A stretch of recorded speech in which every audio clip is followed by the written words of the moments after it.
The content in this magazine could contain references of topics and difficult subject matter that may be triggering. Please honor yourself, inner knowing, and proceed with whatever help or guidance you feel is intuitively aligned.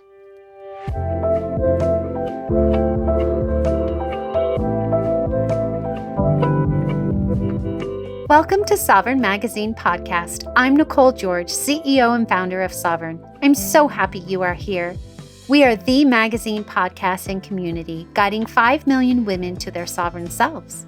From heart-led conversations to magical meditations, our inspiring guests will show you how they can help you step into your sovereign self. Are you ready to listen to your inner voice and step into your power?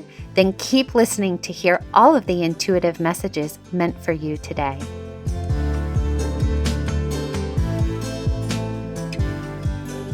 Hello! I have the privilege of reconnecting with Chris Melville, our in-house personal empowerment coach here at Sovereign Magazine.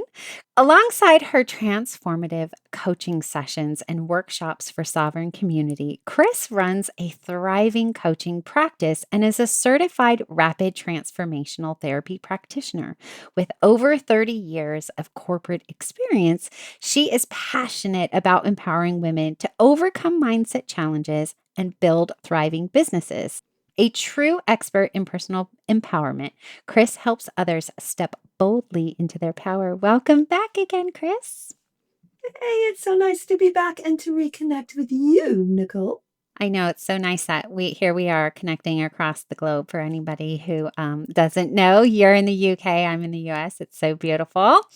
So today we are talking about trusting your inner values, which is the theme for our July full moon issue. And in your article, Want a Business with Purpose and Longevity, Your Values Are the Key, you talk about something really fundamental, but yet often overlooked in a business, which is what are your values and your true foundations of your business, and how are they going to lead you to a purposeful and sustainable business? You go on to emphasize things around personal principles, that they're the backbone of how you design, operate, and grow your business.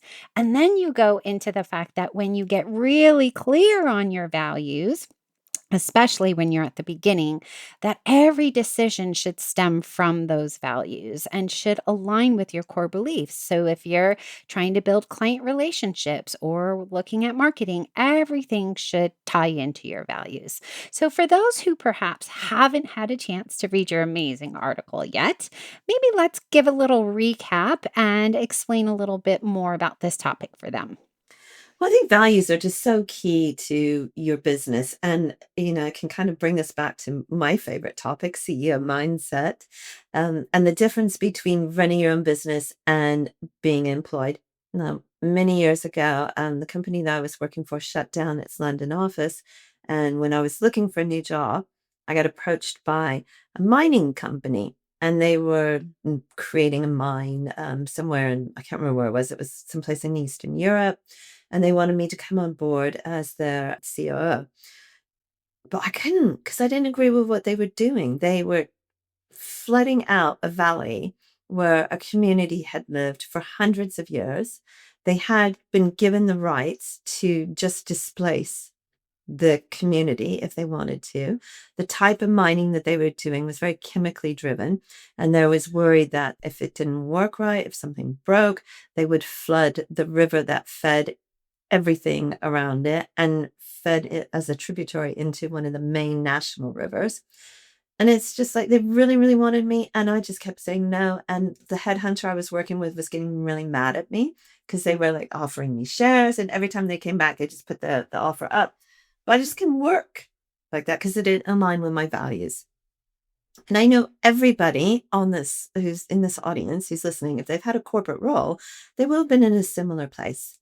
They would have thought, oh, I don't want to work for that company because they're not really ethical, or they don't have a DEI, a strong DEI policy, or I don't like where they resource their products from, or, I feel like this company just works to make money for the shareholders and they don't care about the employees. Right? Our values drive that when we're employed. So why wouldn't our values drive our business? If we won't work for somebody whose values don't jive with ours because we know we'd be unhappy there, how can we expect to have a business that's thriving and sustaining and fulfilling ourselves if we're not working with clients that we agree with on an ethical and value-driven standpoint, or working in a way that also agrees with our ethics and our values? Yeah.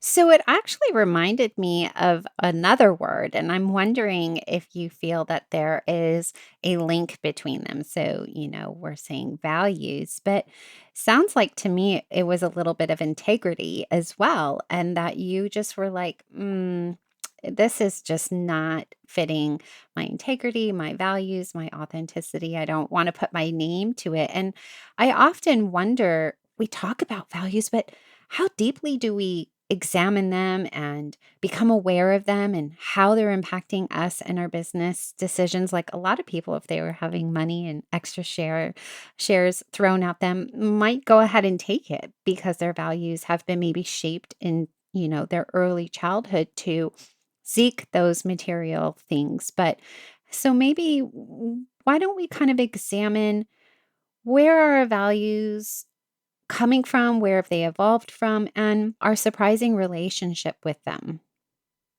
You're 100% right about that, because our values are shaped in our childhood, and we just take it as part of who we are. We don't really think when we're making a decision, oh, that decision is because I value integrity, or I want to run my own business because I value success. So I'm going to work really hard, and I feel like I can be more successful running my own business than being employed. So our values are shaped in a couple of different ways. It's the same as like our money mindset. So it comes from our families, first and foremost. When we're young, your parents teach you not to lie, they teach you to be kind, whatever it is that they're teaching you. But you also see your parents acting out their own values.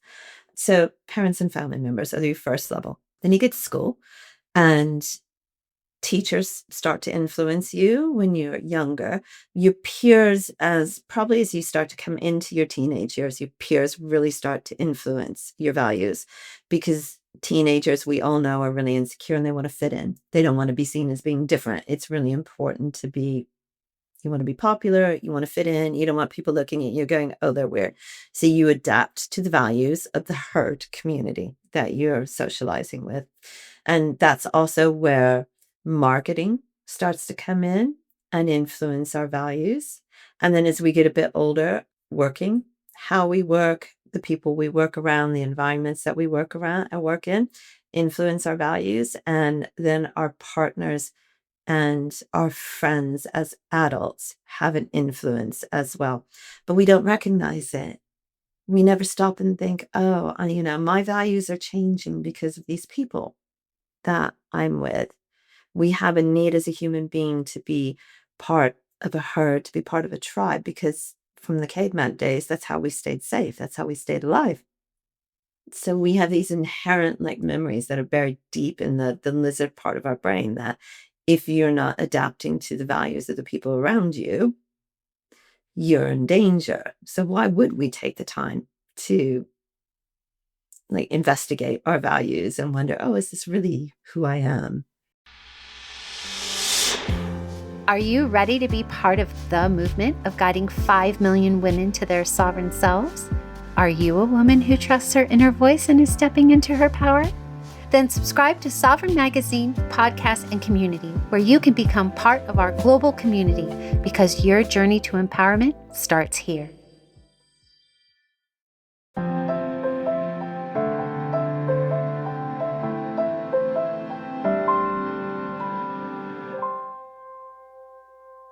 I love this. This is going to lead us perfectly to our special segment, Steps to Your Sovereign Self, because we're going to start something here special with Chris, and we'll see where it goes. Our audience always tells us if they like things. So definitely drop in the comments if you like this. So we're going to do what we're going to call a values check-in with Chris, where you can check in with yourself right now or later if you need to, but get a pen and paper, set the mood, whatever you need to do.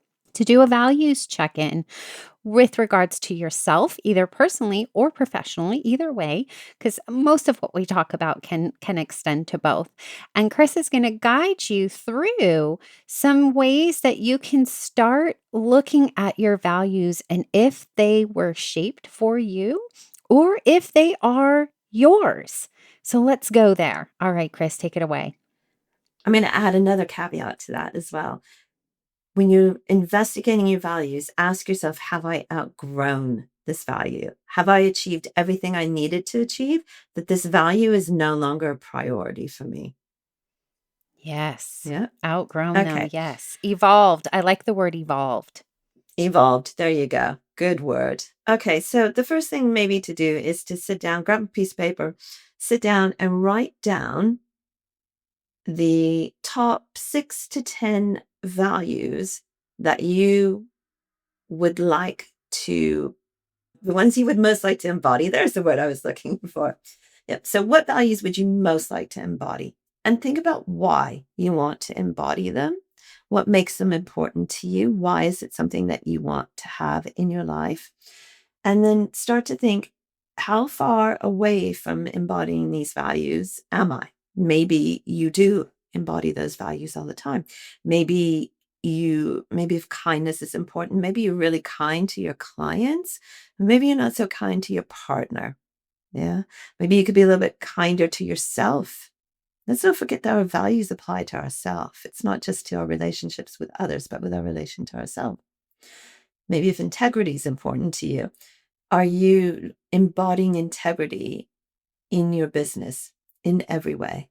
Yeah. Are you showing up for your clients in a way that is honest and true to who you are? Or are you trying to be more like the competition because you think that's the way you need to be in order to succeed?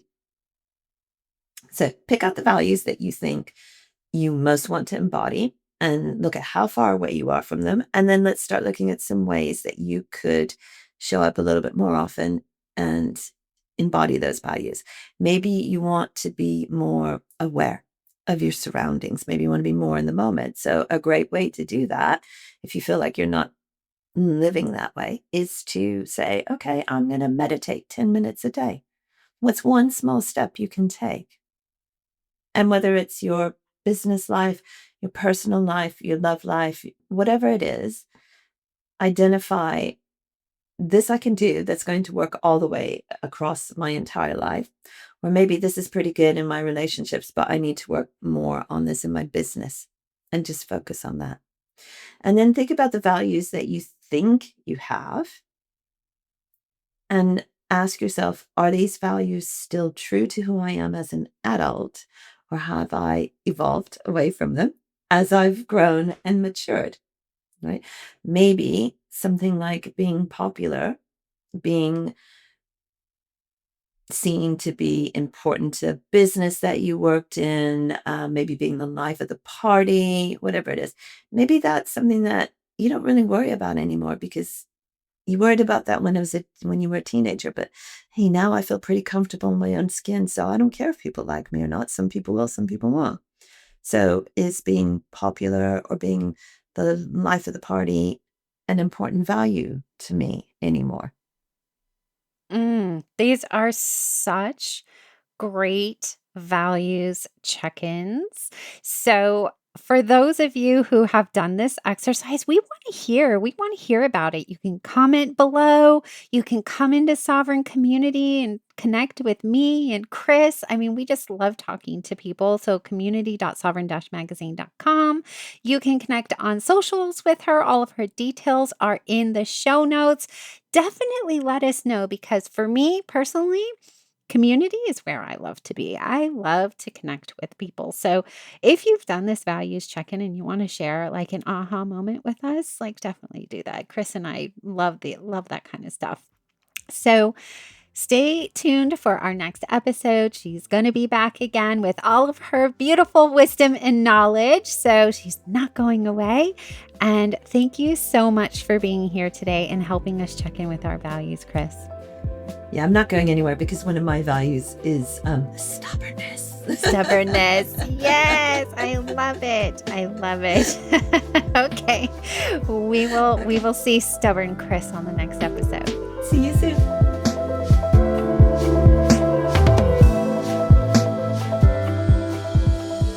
Thanks for listening. This is the last episode for this issue. I'll be back again on the new moon with another soul-led entrepreneur here to help you step into your sovereign self. Subscribe to our magazine and podcast and join our global community for all the magic.